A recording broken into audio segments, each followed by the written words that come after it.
दोस्तों, एक बार गौतम बुद्ध अपने भिक्षुओं के साथ एक वृक्ष के नीचे बैठकर विश्राम कर रहे थे। उस वृक्ष की छांव में बुद्ध अपने भिक्षुओं की जिज्ञासा दूर कर रहे थे। बुद्ध के सभी भिक्षु एक एक करके उनसे प्रश्न पूछ रहे थे और गौतम बुद्ध उनके प्रश्नों के उत्तर दे रहे थे।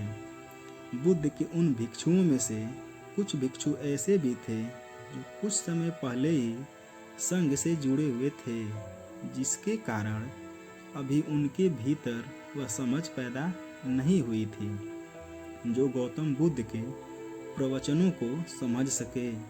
गर्मियों का समय था, सूरज अपने चरम पर था और चारों तरफ धूप ही धूप थी। लेकिन उस वृक्ष के कारण बुद्ध और उनके सभी भिक्षु आराम से छांव में बैठे हुए थे।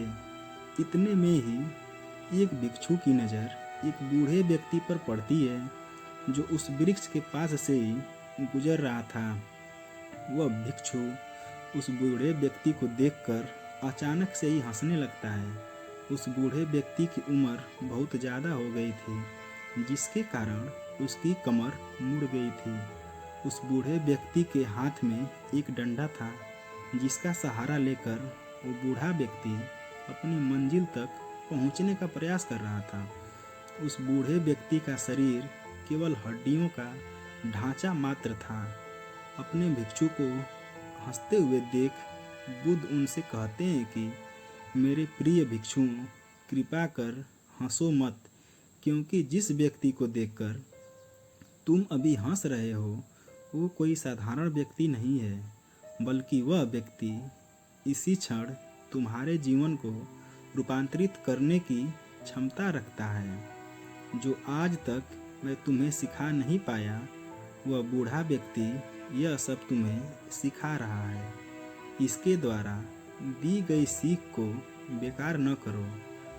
बुद्ध की ये बात सुनकर वह भिक्षु बुद्ध से कहता है कि मुझे क्षमा करें बुद्ध, पर मुझे ये समझ नहीं आ रहा है कि जो बूढ़ा व्यक्ति खुद अपने शरीर और अपनी बीमारियों से लाचार है, वो मुझे क्या सिखा सकता है। फिर बुद्ध उस भिक्षु से कहते हैं कि ये बूढ़ा व्यक्ति तुम्हें तुम्हारा भविष्य दिखा रहा है। जिस बुढ़ापे को और लाचारी को देखकर तुम अभी हंस रहे हो, वो बुढ़ापा और लाचारी तुम्हारे जीवन में भी आने वाली है। वो बूढ़ा व्यक्ति तुमसे कह रहा है कि अभी समय है, इस स्वस्थ शरीर का अच्छे कर्म करने के लिए उपयोग करो। अगर तुम्हारा ये स्वस्थ शरीर तुम्हारे हाथ से निकल गया तो फिर से वापस नहीं आएगा। और अभी तुम्हारा ये शरीर सही से काम कर रहा है, जैसे कि तुम्हारे हाथ, पैर, आँख, कान और ये सभी चीज़ें सही से काम कर रही हैं। क्या यह छोटी बात है और क्या तुम इसे मामूली सी बात समझ रहे हो? यह घटना कोई साधारण घटना नहीं थी जो अभी तुम्हारे साथ घटी, और ये घटना तुम्हारे जीवन को बदलने की क्षमता रखती है। ठीक इसी तरह की घटना ने मेरा जीवन बदला था और इस तरह की घटना के कारण ही मैं आज बुद्ध हूँ। फिर वह भिक्षु बुद्ध से कहता है कि क्षमा करें बुद्ध, परंतु मेरे मन में यह विचार ही नहीं आया कि मैं उस बूढ़े व्यक्ति से कुछ सीख सकता हूँ। उसे देखकर केवल मुझे हंसी आ गई।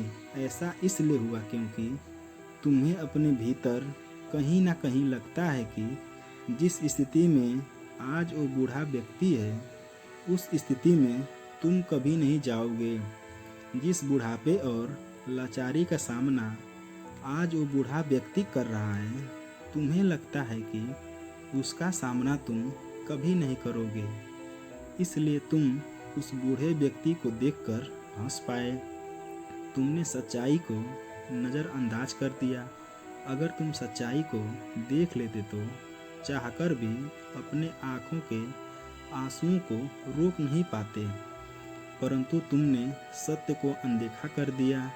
बुद्ध की ये बात सुन वो भिक्षु बुद्ध से क्षमा मांगता है और ये निश्चय करता है कि वह अपने स्वास्थ्य का उपयोग अपने अहंकार को बढ़ाने में नहीं, बल्कि परम सत्य को पाने में करेगा।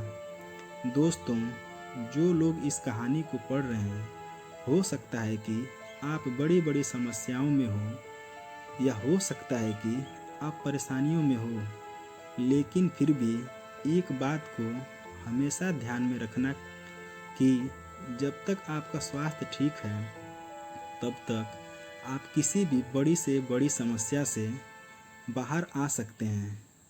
दोस्तों, इसलिए बुद्ध ने कहा है कि हमारा स्वास्थ्य हमारा सबसे बड़ा उपहार है जो हमें इस सृष्टि से मिला हुआ है, इसलिए इसका उपयोग सही से करें। दोस्तों, आपको यह गौतम बुद्ध की शिक्षाप्रद कहानी कैसी लगी, कृपया कमेंट करके बताइएगा। और अगर आप लोग ने मेरे चैनल मोटिवेशनल स्टोरी को सब्सक्राइब नहीं किया है तो